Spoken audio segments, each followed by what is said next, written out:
India, চীন, Russia, তারা যেমন আসে সরকারি প্রতিনিধিদের সাথে কথা বলে চলে যায়। আমেরিকা এসে যে এই যে নাগরিক সমাজের সঙ্গে কথাবার্তা বলে, এই যে কিছু ব্যক্তির ব্যাপারে তো অ্যালার্জি আছে, এই মত বিনিময়টা মনে হয় তারা গভর্নমেন্ট মনে পছন্দ করে না। কোনো কারো কথার সঙ্গে বাস্তবতার কোনো মিল নাই। এই সব কথা হলো রাজনৈতিক কথা। আমাদের দেশের সাধারণ মানুষের দুর্ভাগ্য এটাই যে আমাদেরকে প্রতিনিয়ত এই ধরনের বাগাড়ম্বরপূর্ণ রাজনৈতিক বক্তব্য শুনতে হয়, হজম করতে হয়। আসসালামু আলাইকুম দর্শক, স্বাগত জানাচ্ছি কথার পিঠে কথা অনুষ্ঠানে। আমি মোস্তফা ফিরোজ এবং আমার আরেক প্রান্তে যুক্ত আছেন সিনিয়র সাংবাদিক মাসুদ কামাল। মাসুদ কামাল, আহ ডোনাল্ড লু নিয়ে একটা বেশ লু হাওয়া বলা যায়, সেটা ওবায়দুল কাদের কয়েকবার উচ্চারণ করেছেন যে ডোনাল্ড লু এসে নিষেধাজ্ঞা দেবে। এটা বিএনপি ভাবছে এই ধরনের বোকামি। আহ লু আসছে সরকারের সাথে সম্পর্ক উন্নয়নের জন্য। বিএনপির এতদিন কথা শুনি নাই, আজকে শুধু নজরুল ইসলাম খানের একটা বক্তব্য দেখছি যে ডোনাল্ড লু বিএনপির কাছে এতটা গুরুত্বপূর্ণ নয়। তাহলে কেন এই লু কে নিয়ে সরকারি দলের পক্ষ থেকেই আহ, এটি উচ্চারিত হচ্ছে বারবার? আসলে ডোনাল্ড লু বিএনপি আওয়ামী লীগ কারো কাছে গুরুত্বপূর্ণ না, আবার ডোনাল্ড লু বিএনপি আওয়ামী লীগ উভয়ের কাছে গুরুত্বপূর্ণ। ঘটনা হলো এখানে, মানে সবাই চায় যে ডোনাল্ড লু আমার পক্ষ হয়ে কিছু বলুক, কিন্তু আবার সবাই চায় আচ্ছা। যে ডোনাল্ড লুয়ের এই কথার জন্য যে আমি প্রত্যাশী, আমি যে ডোনাল্ড লুর কাছে এই ধরনের কথা শোনার জন্য আশা করে বসে হুম আছি, এটা আমি বলতে রাজি না। এই হলো গিয়ে হুম হুম সমস্যাটা। মানে ডোনাল্ড লুর হুম মানে হুম হুম আপনার মানে আনুকূল্য সবাই চায়, কিন্তু কেউ স্বীকার করতে চায় না। ঘটনা লেখেন আজকে হুম ডোনাল্ড লু এমন কিছু বলুক যেটা বিএনপির পক্ষে যায়, বিএনপি নজরুল ইসলাম খান খুশি হবে না? খুশি হবে। আবার আমি আজকে কোন একটা পত্রিকা পড়লাম যে সরকার নাকি ডোনাল্ডোর কাছে আবদার করবে, বলবে, রিকোয়েস্ট করবে যাতে নাকি র্যাবের উপর থেকে নিষেধাজ্ঞা তুলে নেওয়া হয়। যদি ডোনাল্ডো বলে যে হুম ভিসা নীতি আমরা আবার শিথিল করব, আমরা কোনো ভিসা রেস্ট্রিকশন দেব না, অথবা আমরা র্যাবের উপর থেকে নিষেধাজ্ঞা তুলে নেওয়ার জন্য আমরা প্রক্রিয়া শুরু করব। নিষেধাজ্ঞা তো তুলে নেওয়ার ক্ষমতা ডোনাল্ডোর নাই, এটা তো না, এটা তো আপনার সিনেট থেকে পাশ হচ্ছে। হুম হুম কিন্তু একটা প্রক্রিয়া শুরু করতে পারে তারা। ধরেন এটা বললো একটা প্রক্রিয়া শুরু করবো, এটা শুনলে আওয়ামী লীগ খুশি হবে না? উপজেলা সাহেব খুশি হবে না? খুশি হবে।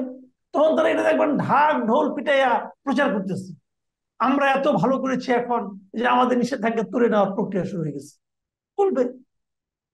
তো এইগুলি হলো কি জানেন, যে মনের কথা কেউ বলে না, এমন কথা বলে যে কথাটা আসলে কথার কথা, এবং সে কথাটা হলো যে আরেকজনকে হেয় প্রতিপন্ন করার জন্য কথা। এগুলো যে কোনো কারো কথার সঙ্গে বাস্তবতার কোনো মিল নাই। এই সব কথা হলো রাজনৈতিক কথা। আমাদের দেশের সাধারণ মানুষের দুর্ভাগ্য এটাই যে আমাদেরকে প্রতিনিয়ত এই ধরনের বাগাড়ম্বরপূর্ণ রাজনৈতিক বক্তব্য শুনতে হয়, হজম করতে হয়। বিষয়টা হলো যে আমেরিকা কি তার যে আগে নির্বাচনের আগে যে কথাগুলো বলছে বা তাদের যে অ্যাটিটিউডটা, মূল যে মৌলিক বিষয়গুলো, গণতন্ত্র, মানবাধিকার, সুষ্ঠু নির্বাচন, ভোট, তারা কি কখনো একবারও বলছে যে না, বাংলাদেশের নির্বাচন সুষ্ঠু অবাধ হয়েছে, আমরা আর এগুলি বলবো না, এগুলি আমাদের প্রসঙ্গ না? একবারও এই বলে নাই। কথাগুলো তো বলেনি। তারা বলছে একবারও বলে নাই। যে আমরা এখন সরকারের সঙ্গে যে বিদ্যমান বাংলাদেশের সাথে যেই বিষয়গুলো আমরা ডিল করছি আগেও, সেগুলো অব্যাহত থাকবে। আপনার কাছে কি মনে হয়, মানে সেটা কি নাকি মানে বাড়তি? আমেরিকা কিন্তু তাদের আগের অবস্থান থেকে কখনোই সরে নাই। তারা যে কথা শুরুতে বলেছিল এখনো তারা সেই কথাই বলছে। এবং তারপরে আপনার আমাদের ওই নির্বাচনের পর একদম পরের দিন, জাস্ট 7 তারিখে নির্বাচন হয়েছে, 8 তারিখে তারা বলেছে যে এই নির্বাচন অবাধ এবং সুষ্ঠু হয় নাই। তো বলছে যে এটা নিয়ে তো অত আলোচনার কোনো দরকার নাই। হ্যাঁ, তারা হয়তো ওইটা করে নাই, তারা হয়তো মনে করেন আপনার কোনো রেস্ট্রিকশনে যায় নাই, অথবা কোনো ডিক্লারেশনে যায় নাই, এগুলো হয়তো ঠিক আছে। কিন্তু এগুলো না যাওয়া মানে যে আর যাব না অথবা আর যাবে না, তা তো আপনি বলতে পারেন না। তবে এইবার যেটা হচ্ছে, আপনি যে ডোনাল্ডোর কথা বলেন, এইবার ডোনাল্ডোর সঙ্গে আমরা কিন্তু দেখতেছিলাম যে উনি আসার পর উনি কার কার সঙ্গে মিটিং করবেন। একটা বিষয় খেয়াল করবেন যে ডোনাল্ডো এবার যে আসছে, এটা কিন্তু আমার কাছে অতটা পলিটিক্যাল মনে হয় না। তবে এই সমস্ত লোকের পলিটিক্যাল নাকি আপনার ইকোনমিক্যাল কি, এটা বলা বড় কঠিন। কোনটার আড়ালে কি থাকে এটা বলা বড় কঠিন। তারপরেও আমি আপাত দৃষ্টিতে যতটুকু দেখছি, উনি এসে এবার মোটামুটি দেখলাম শিডিউলটা 3টা মিটিং এর কথা। একটা মিটিং উনি মিটিং করবেন পররাষ্ট্র সচিবের সঙ্গে, আরেকটা মিটিং করবেন পররাষ্ট্র মন্ত্রীর সঙ্গে, আরেকটা মিটিং করবেন সালমান রহমানের সঙ্গে। তার মানে সালমান মানে একটা দেশ থেকে, বিদেশ থেকে কেউ কূটনীতি আসলে তো পররাষ্ট্রমন্ত্রী পররাষ্ট্র সচিব, এটা তো রুটিন মিটিং। এই রুটিনের বাইরে আছে সালমান রহমান। তার মানে এখানে কিন্তু ব্যবসা বাণিজ্যের কিছু বিষয় হয়তো বা আছে। হুম হুম হুম এবং এটা যদি হয় তাহলে মানে এখানে পলিটিক্স এবং মানে আওয়ামী লীগ বিএনপি, তারপরে আপনার মানবাধিকার, এগুলি কতটুকু কাজ করবে আমি জানি না। তবে ব্যবসা বাণিজ্যের ক্ষেত্রে কিন্তু মানবাধিকার একটা ব্যাপার আছে। ওই দিন দেখলাম একজন অর্থনীতিবিদ বলতেছিলেন কিন্তু, যে আপনি মধ্যম আয়ের দেশ হচ্ছেন, কিন্তু আপনি নিম্ন মজুরি দিয়ে মধ্যম আয়ের দেশ হওয়া যায় না। তো আমাদের যে পোশাক শিল্প, আমাদের পোশাক শিল্পের যে মজুরিটা দেওয়া হয়, সেই মজুরিটা বিশ্ববাজারের তুলনায় অকল্পনীয় কম। বিশ্ববাজারের হুম তুলনায় অকল্পনীয় কম। তো এত হুম কম হুম মজুরি দিয়ে আপনি এটাকে মধ্যমায়ের দেশে বানায় উন্নীত করবেন, এটা খুব সহজ না। এবং সেই জায়গাটা যদি ওনারা ধরেন, ওটা বাণিজ্যিক আলোচনার মধ্যে যদি ঢুকে যায় ওটা, তাহলে কিন্তু আমাদের জন্য একটু বেকায়দায়ী মনে হয় হবে। তারপরেও আমি জানি না আসলে আলোচনাটা কোন দিকে যে শেষ পর্যন্ত থামবে। তবে আমি মনে করি না এই যে নির্বাচনের আগে যখন ওনারা আসতেন, তখন সে আলোচনাগুলি যতটা গুরুত্বপূর্ণ ছিল, এবার ততটা গুরুত্ব পাবে বলে আমার কাছে মনে হয় না। এখানে কর্মসূচির মধ্যে একটাই দেখা যাচ্ছে যে বেসরকারি কি বলে নাগরিক সমাজের প্রতিনিধিদের সঙ্গেও আলোচনা করবে। তো আমার মনে হয় সরকারও বোধহয় এইটা চায় না যে যারা যেমন ইন্ডিয়া চীন রাশিয়া, তারা যেমন আসে সরকারি প্রতিনিধিদের সাথে কথা বলে চলে যায়। আমেরিকা এসে যে এই যে নাগরিক সমাজের সঙ্গে কথাবার্তা বলে, এই যে কিছু ব্যক্তির ব্যাপারে তো অ্যালার্জি আছে, এই মত বিনিময়টা মনে হয় তারা গভর্নমেন্ট মনে হয় পছন্দ করে না। গভর্নমেন্ট তারা পছন্দ করেই না, করে না এই কারণে যে গভর্নমেন্ট তো জানে তারা যেভাবে এখানে দেশ চালাচ্ছে, এখানে গণতন্ত্রের যে অবস্থা, এখানে নির্বাচন ব্যবস্থার যে করুণ অবস্থা, এইটার সপক্ষে বলার মতো লোক একমাত্র সরকার এবং আমলা এবং সরকারি দল। এর বাইরে আর কেউ কি এর পক্ষে কথা বলবে? কেউ, বলেন আপনি, কেউ কি এর পক্ষে কথা বলবে? বলবে না তো। তো এখন এটা মুখে গভর্নমেন্ট বলতেছে সবাই আমাদের সঙ্গে আছে, আমাদের সঙ্গে পুরো দেশ আছে বলতেছে, কিন্তু প্রমাণ তো করতে পারছে না। যাকেই নিয়ে আসতেছে সেই উল্টাপাল্টা কথা বলতেছে। এখন এটা তো গভর্নমেন্টের ইজ্জত যায় যায়। এখন মানে গভর্নমেন্ট যে আসলে গণতন্ত্রকে হরণ করছে অথবা নির্বাচন ব্যবস্থাকে সে যে নষ্ট করে দিচ্ছে, এটাকে শুনতে গভর্নমেন্টের ভালো লাগে? এবং এটা যদি এবার আমেরিকা অথবা বিদেশে কোনো যারা যার নাকি দাতা সংস্থা আছে, তাদের কারো কানে কেউ তুলে, তখন কিন্তু গভর্নমেন্ট এনজয় করে? করে না তো। হুম, হুম, তো এটা তো গভর্নমেন্ট চায় না, কখনোই চায় না। এখন চীন বলেন, রাশিয়া বলেন, ইন্ডিয়া বলেন, তাদের তো নিজস্ব একটা এজেন্ডা আছে। তারা তো সেই এজেন্ডা নিয়ে আসে, আর সেই নিয়ে গভর্নমেন্টের সঙ্গে আলাপ করে বলে যায় যে আমার, তারা কিন্তু গভর্নমেন্টের কাছে শুনে না তোমরা কি চাও, তারা বলে আমার এটা চাই। কেমন করে দিবা ভাবো। তো যেমন কয়েকদিন আগে ইয়ে আসছিল, এই ভারতের পররাষ্ট্র সচিব আসছিল। হ্যাঁ, জি। আপনি একবার চিন্তা করে দেখেন ভারতের পররাষ্ট্র সচিব কেন আসছিল? তাও এমন একটা সময়ে যখন ভারতে নির্বাচন চলছে, এবং এই নির্বাচনে বিজেপি তুলনামূলকভাবে তাদের চিন্তার চেয়েও বেশি চাপের মধ্যে আছে। এরকম একটা ক্রুশিয়াল মোমেন্টে ভারতের পররাষ্ট্র সচিব কেন বাংলাদেশে আসছেন? তারা তো বেকায়দা পড়ে কেন আসছে। আসলো? মানে চীনের দিক থেকে কি এমন কোনো প্রস্তাব আসলো যে কারণে খুব মানে এরকম নির্বাচনের সময় এরকম আশাটা, এটা হ্যাঁ, কি আসছে তো। ভয়ঙ্কর ইয়ে আসছে। আমি আপনাকে উদাহরণ দিয়ে বলি, এপ্রিলের লাস্ট উইকে একটা নিউজ বেরিয়েছিল। হ্যাঁ, হুম, জিনহুয়াতে এটা আমরা পেয়েছি। সেই নিউজটা হলো তারা, চীন বাংলাদেশের সঙ্গে, একটা চীনের সামরিক বাহিনীর কিছু সদস্য বাংলাদেশে আসবে, তারা এসে বাংলাদেশের সেনাবাহিনীর সঙ্গে একটা যৌথ প্রশিক্ষণ এবং মহড়া করবে। আর এই যে যৌথ প্রশিক্ষণটা, চীনের কোনো সেনাবাহিনী বাংলাদেশের সঙ্গে এসে যৌথভাবে প্রশিক্ষণ করা, এটা ইতিহাসে কখনো ঘটে নাই, এইবার ঘটতেছে। এইভাবে যে শুরুটা হয়, এটা কি চীনকে মাথা খারাপ হয়ে গেছে না? আবার চীনের কাছে বাংলাদেশ $5 বিলিয়ন সফট লোন চেয়েছে, ওটাও তো ভারতের মাথা খারাপ করে দিচ্ছে। হুম, চীনের কাছ থেকে যদি এত টাকা নেয়, তাহলে তো ভারতের অবস্থা, ভারত, তাহলে তো ভারত মনে করতেছে তাহলে কি চীনের সঙ্গে তার বেশি খাতির হয়ে গেল। আর তার উপরে আপনার এমনি আগের থেকে তো চীনের কাছে আমাদের $6 বিলিয়ন ঋণ আছেই, তার সঙ্গে আরো 5 বিলিয়ন, আরো অনেক কিছু যোগ হবে। তো এইগুলি হুম, নিয়ে তো ভারতের মধ্যে একটা উদ্বেগ কাজ করে সবসময়, যে তাহলে আমরা কি বেশি চীনের দিকে ঘেসে গেলাম। আর সর্বশেষ যেটা, সেটা হলো আপনার ওই তিস্তা প্রকল্প। ওটা নিয়ে তো বিরাট ঝামেলা রয়ে গেছে, ওটা তো ভারতের তো ঘুম হারাম করে দিছে, তাই না? এখন হুম। শুনলাম যে ভারত নাকি প্রস্তাব দিছে, ওরাই নাকি তিস্তা প্রকল্প এটা বাস্তবায়ন করে দিবে। এটা কি হয় নাকি? যে ভারতের কারণে এটা করতে হচ্ছে, যে ভারতের অমানবিক আচরণের ভারত কারণে যদি আমাদের এই পানি দিত, প্রকল্পটা করতে হচ্ছে। ভারত পানি দিলে তো ভারত পানি দিলে তো এই প্রকল্পই করতে হয় না। এটা করতেই হয় না, হ্যাঁ, এটা তো করতেই হয় না। যে ভারতের মানে আপনার অমানবিক আচরণের কারণে এই প্রকল্প তৈরি করতে হচ্ছে, আর সেই প্রকল্প কি ভারত করে দিব? এটা কি হয় নাকি ভাই? তো তারা নাকি আবার আগ্রহ দেখাইছে, হ্যাঁ, পররাষ্ট্রমন্ত্রী একটা তাই বললো। মনে হচ্ছে একটা অস্থিরতা। তারপরে দেখেন, মানে ওই যে মালদ্বীপের এক সময় প্রোটোকল ছিল যে যেই নির্বাচন হবে, নির্বাচিত আহ, মানে কি বলে প্রেসিডেন্ট বা প্রধানমন্ত্রী প্রথম সফর করবে হচ্ছে দিল্লি। তো এখন তো নির্বাচনের মৌসুম, এখন তো বাংলাদেশের প্রাইম মিনিস্টার চীনে যাইতে পারতো, কিন্তু সে চীনে যাইতে পারতেছে না। আগে আগে যাইতে হবে ভারত, তারপরে চীন। এই যে এইগুলি বিষয়গুলো, এগুলি খুবই চোখে বাধে যে আমরা এমন আমরা কি মালদ্বীপের মতন হয়ে গেলাম? আমরা কি এরকম দাসখত দিয়ে বসে আছি যে ভারতের নির্বাচন কবে শেষ হবে তারপরে আমরা ভারতে যাব, তারপরে চীনে যাব? কেন এগুলি হবে? না, এখানে মূল বিষয়টা হলো কি, আপনার এটা ভারতের চাপের কারণে আমরা ইন্ডিয়া যাচ্ছি, এটা আমি আমি জানি না, হতে পারে কিনা, হতে পারে। নাকি আমরা নিজের থেকেই প্রেম অনুভব করে যাচ্ছি, সেটাও হতে পারে। আসলে যে কোনটা, এটা তো আমরা জানি না।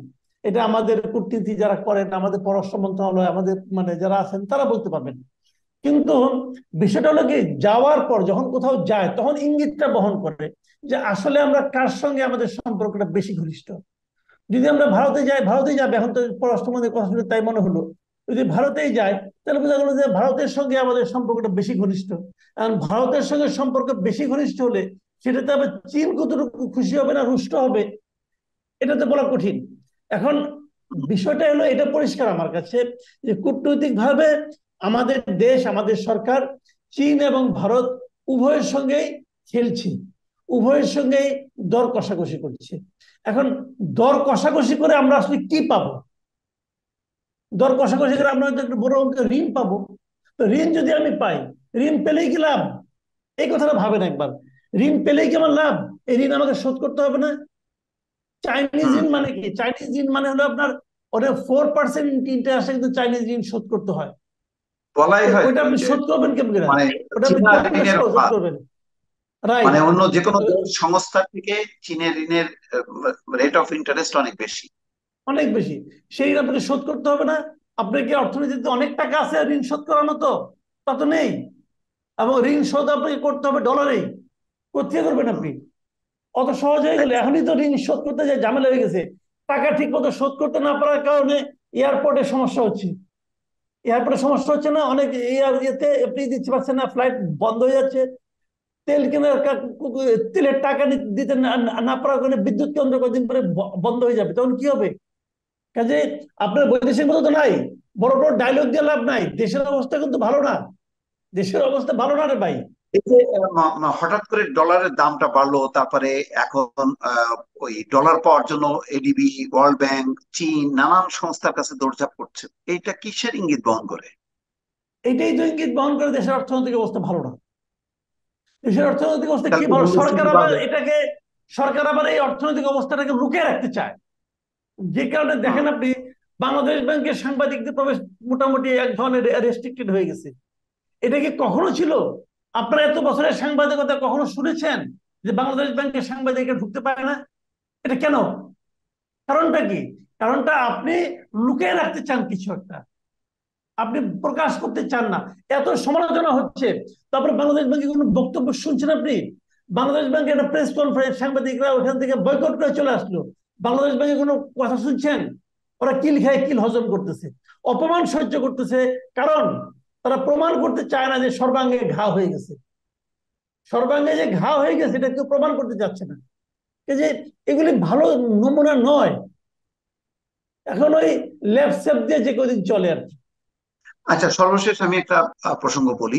মির্জা ফখরুল ইসলাম আলমগীর বলছেন যে বিশেষ ট্রাইব্যুনাল করা হচ্ছে, এবং ট্রাইব্যুনালে খুব দ্রুত গতিতে বিএনপি নেতা কর্মীদেরকে আহ, বিচার করা হচ্ছে, এবং যারাই উচ্চ আদালতের নির্দেশে নিম্ন আদালতে আত্মসমর্পণ করছে, নিম্ন আদালত একেবারে সরাসরি তাদেরকে কারাগারে পাঠিয়ে দিচ্ছে। তো যেখানে রাজনৈতিক আন্দোলন নেই, ঘাত প্রতিঘাত নেই, তখন এই প্রক্রিয়াটা কেন হচ্ছে? আপনার কি মনে হয়? কিন্তু এটা তো আইনমন্ত্রী কালকে অস্বীকার করলো।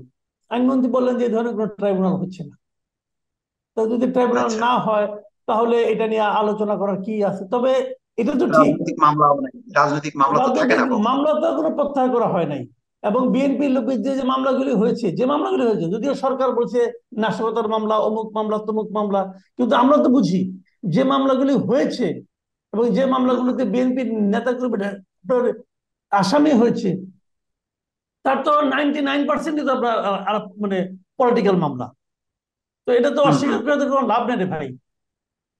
রাইট। হুম, হুম। এটাই আর কি। তো মানে এটা একটা, মানে রাজনৈতিক একটা যে স্থিতিশীলতা, এইগুলি যদি চলতে থাকে তাহলে তো মানে স্থিরতা রাজনৈতিক অঙ্গনে আর আশাই করা যায় না। সেটা আপনি ঠিক বলছেন যে আসলে আশা করা যায় না এগুলো। এগুলো আসলে রাজনৈতিক স্থিরতা মানে আপনি কিভাবে করবেন? আমি তো বুঝি না কিছু। হ্যাঁ, এখানে তো উপজেলা আপনার কোনো নির্বাচন, ধরনের উপজেলা নির্বাচন দিয়ে কি একটা সমাধান হইতে পারতো যদি 20% হতো? সেটা কি উপজেলা নির্বাচন সরকার? তো ভালো হয়নি। হ্যাঁ, উপজেলা নির্বাচন তো ভালো হয়নি। ভালো হয়নি মানে কি? উপজেলা নির্বাচনে বরং সরকারের যে অসহায়ত্ব, সরকারের যে মানে আপনার করেন যে তার নিজ দলের উপর তার যে কোনো নিয়ন্ত্রণ নাই, সেটা একদম নগ্ন হয়ে গেছে। এটা হলো উপজেলা নির্বাচনের আউটকাম। যে এই যে আপনার আত্মীয় স্বজন নিয়ে অমুক নিয়ে তমুক নিয়ে কেউ তো কোনো পাত্তাই দিল না। প্রথমে আত্মীয় স্বজনকে করতে বললো, কেউ থামলো না। তারপরে বললো না, খালি ছেলে মেয়ে, ছেলে সন্তান অথবা স্ত্রী, এরকম তিনজন সন্তান তো মহা সগৌরবে পাশ করে গেল। কিছু অ্যাকশন নিতে পারছে? কারোর মধ্যে কোনো অ্যাকশন নিতে পারেনি। দ্বিতীয় পর্বে দেখবেন যে আরো দাঁড়াবে, তৃতীয় পর্বে আরো দাঁড়াবে, সব আজান দিয়ে সব দাঁড়ায় যাবে। কিন্তু এগুলি কি না, প্রমাণ করে? তাই, যে এরকম তো আওয়ামী তাই, লীগ কিন্তু ধীরে ধীরে দ্বিতীয় পর্বে আরো ওই একই ধারা অব্যাহত আছে। একই দ্বারা অব্যাহত থাকবে। এতে কি প্রমাণ হচ্ছে? এতে প্রমাণিত হচ্ছে যে আসলে কিন্তু আওয়ামী লীগ যত তার বীরত্ব, সব হইলো বিরোধী দলের উপর। আর কারোর উপর আওয়ামী লীগের কোনো নিয়ন্ত্রণ নাই, আওয়ামী লীগ সরকারের কোনো নিয়ন্ত্রণ, নিজের দলের উপরে নিয়ন্ত্রণ নাই। এর চেয়ে অসহায় অবস্থা আওয়ামী লীগ কখনো অতীতে পড়ছে বলে আমার কাছে মনে হয় না। জি, নাই তো। অনেক ধন্যবাদ। জি, মাস্টার কামাল, অনেক ধন্যবাদ। দর্শক শুনছিলেন, আমরা নানা বিষয় নিয়ে, দেশের সাম্প্রতিক ঘটনাবলী নিয়ে বিশ্লেষণ করলাম। আল্লাহ হাফেজ।